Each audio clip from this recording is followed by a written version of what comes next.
Hello, I am Maria Service, spiritual coach for female entrepreneurs. I'm coming at you from a different room today.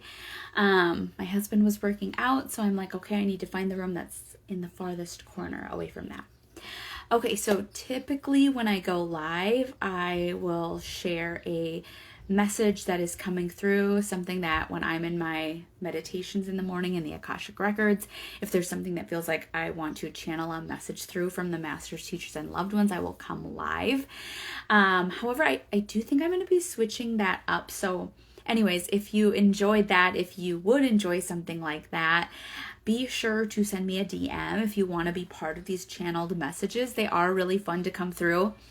But I'm thinking I'm going to just like switch up the format and how I do it so that people can interact more.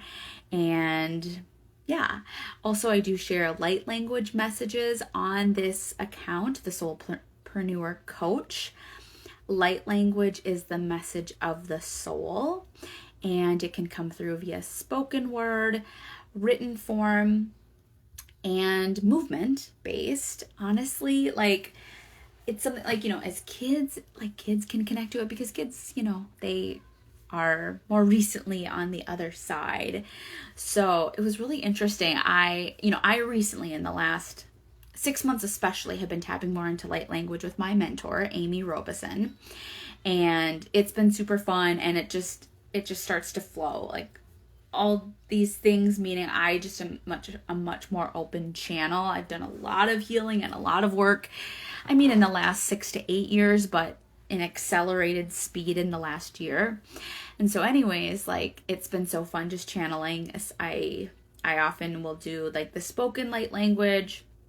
I also do like the written, but oftentimes it's like when someone's doodling, or if growing up, if you were a doodler. So like I recently was looking at a book of my son's where he was just like doodling and stuff, and it looks a lot like light language because it is. It's just that, like, anyways, I won't get into that. Sorry, I get off topic, but that is one way I will sometimes share light language messages on this page as well.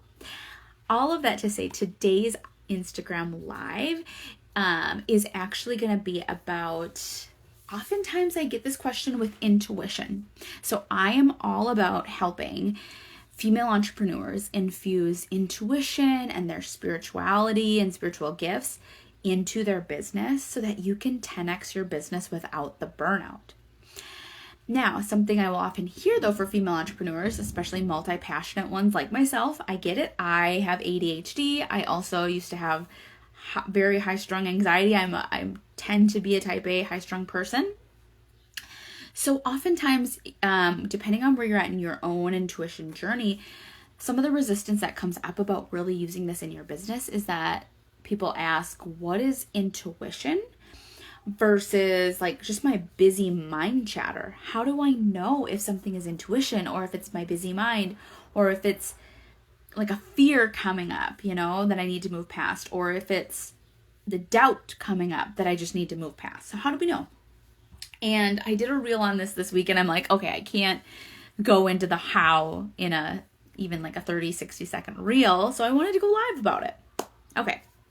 So if you have a busy mind, and like I said, it depends like where you're at on your intuition journey, but maybe you've tried some meditations. Maybe you've actually done an intuition like masterclass, like a 60-minute workshop on it. Maybe you've actually done like an intuition type course or something like that. You're someone who has been curious about it. And here's why you should be curious about it. Because while many of us operate from the 24/7 hustle and grind, gotta work, like only through hard work can I be successful, like all these beliefs and things like that, that's not really the way. That's actually like the exact road to burnout. So yes, if you want to keep 24/7 hustling and grinding in your business, and you want to burn out so that you either start to resent your business, or you just burn out and you actually just like want to burn it all to the ground every other week, which is also not fun. This is why you want to tap into your intuition and spirituality and infuse it into your business with strategy, with action. Like it's a blended, right? It's the feminine and the masculine. It's not one or the other, it's both. But when it comes to this resistance of like how, you actually need to get comfortable observing your mind, your body. Like, it's only when we get super curious. Two things. We need curiosity and you need quiet.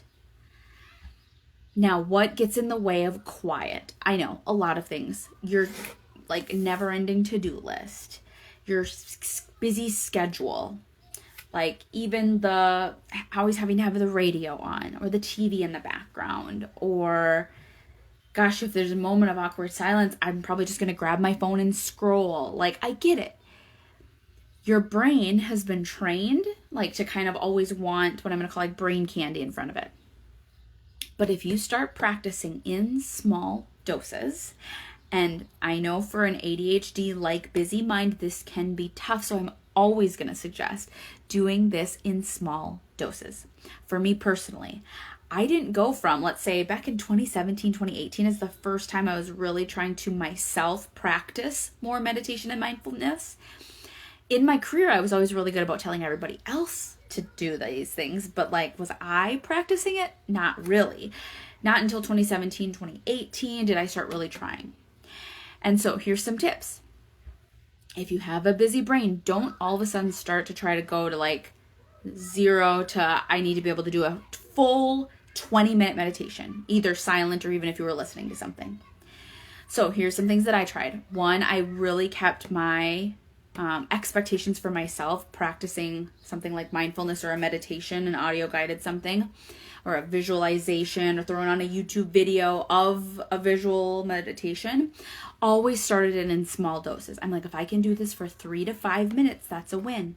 Like, I need to start somewhere to train my brain on how to have more honed in, focused attention on a meditation, on a mindfulness experience, whatnot. Okay, so tip number 1 is keep it small. Tip number 2 is, even though I mentioned before, yes, it'd be great if you could get to this point of being more comfortable in silence.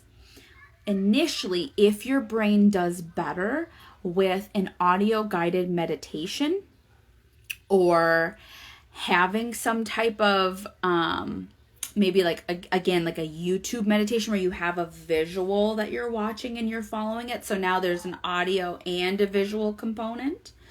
Or maybe you're someone where you like to be listening to some really relaxing, calm music for you, and maybe you have an essential oil. So what I'm going to say is you can bring in these other senses if the focus is still that you're just focusing on just quieting and centering, even if there are technically noise around you. Like there's noise around me right now, some children outside because it's summer, and that's fine. Okay, so start small with this like quieting and centering. And then number 2, understand that like, yes, even though you're focusing on quieting and centering and like observing your mind and your body, you could still have on like a guided meditation or soft music or something.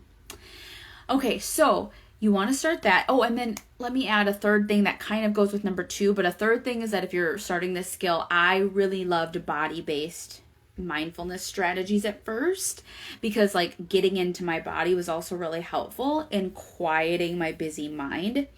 So whether it's like a full yoga practice or even just if you know a couple of yoga moves, like super simple ones, like getting on the ground and doing some cat cows, or getting into your downward dog and maybe practicing just going from downward dog to plank, downward dog to plank.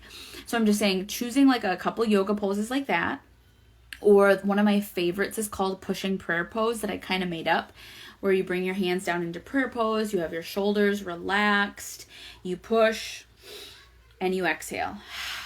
You push and you exhale. Notice that anytime you're pushing, this is like for another time and place, but anytime you're pushing, it helps you get into your body. So body-based can be helpful. Quiets the busy mind, helps you get into your body. You can do it for short periods of time. So I just want you to know, if you have a busy mind, it is possible for you. I promise it is possible for you, and it will get easier.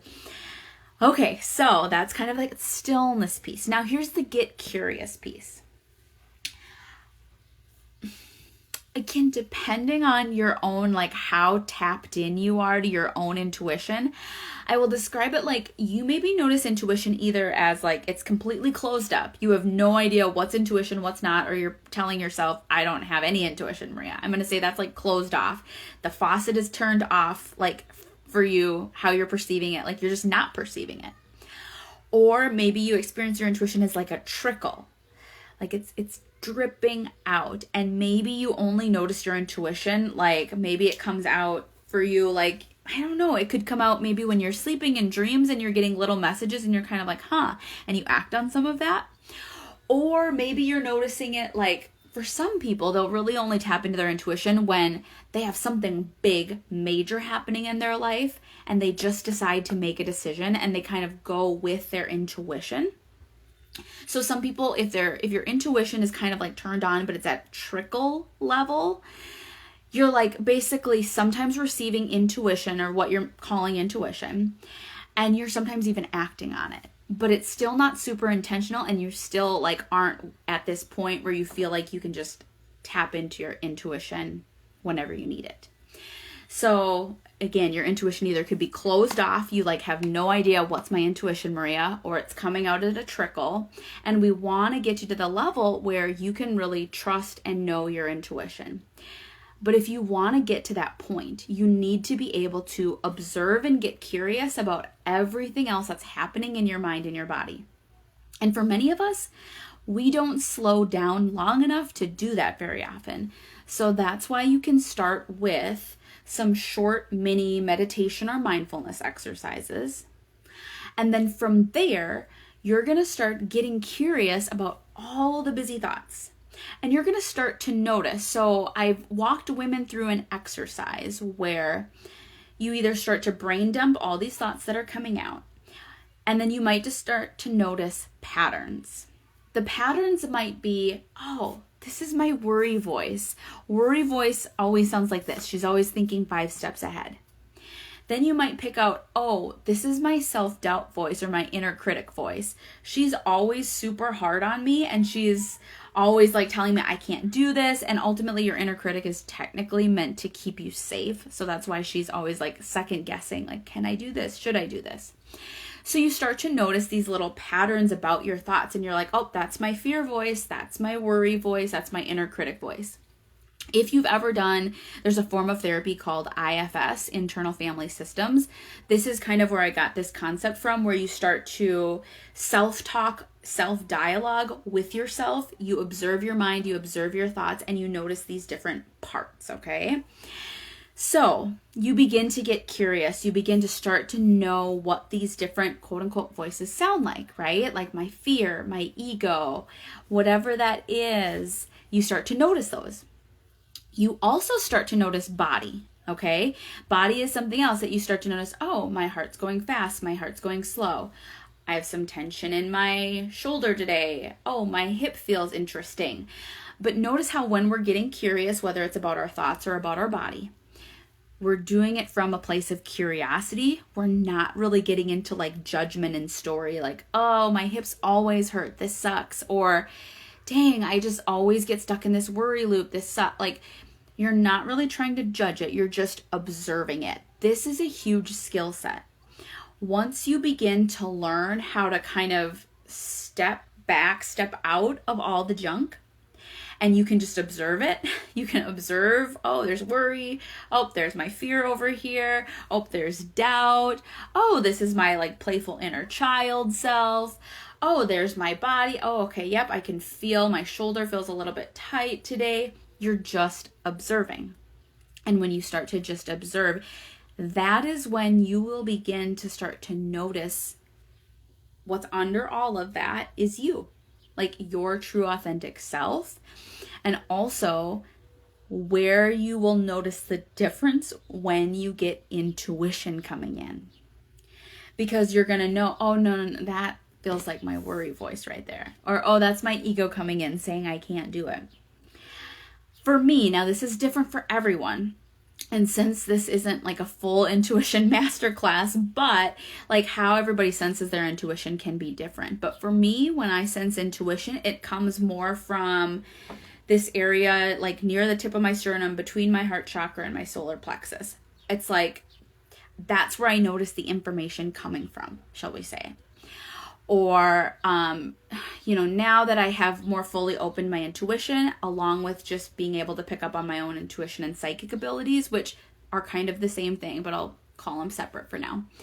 I also just start to notice, like, depending on where information's coming in. So I also might see things, which is clairvoyant, or I also might hear things, which is clairaudient, and I can pick up depending on what ear it's coming from. Either way, I'm going to know that that's more intuition coming in, something from a spirit guide, like something that's not of me, because I've sat with myself enough that I know the difference of like, oh, this is me and this is just a thought trap coming in, versus, oh no, like that's psychic intuitive information coming in. You start to be able to tell the difference the more you sit with yourself and piece those apart. And lastly, I will just say, the more healing you do, the more healing that happens, the more you do work through your own anxieties, fears, and doubts and heal those places, it also then becomes easier to connect with and tap into your intuition more. Because otherwise, when we are not fully healed, when we are working from fear and anxiety, it's going to, like, those things are always going to almost like cap your intuition. So it's like your intuition might be trying to come through to say, no, do the thing. But if we're not healed and there's just a ton of fear and anxiety and these old programming and beliefs coming in, they're going to always almost like try to like cap your intuition and be like, nope, don't listen to her. Don't listen to her. Like, they're going to tell you that your intuition is the quote unquote crazy one. I don't like using that word, but they're going to be like, oh, she's the crazy one. Don't listen to her. But in fact, it's actually like the more healing that you do, clearing fear, clearing anxiety, not like it never go, it's not like it's gone forever, but you just start to tell the difference. It's going to be much easier for your intuition channel to remain open and for you to listen and trust it. Yes, I love it, Kim. I will definitely. So what I will say is, whether you're watching this live or you're watching the replay, I love sharing, again, just how to piece together, knowing the difference between, is my intuition coming in, or is this fear, doubt, anxiety, whatnot. So whether you're catching the replay here, or also feel free to comment below replay. I will be downloading this and just sending it out to those who would like it on my email list as well. If you want to consume it somewhere off of Instagram, just comment below or let me know how this was helpful, and have an awesome day.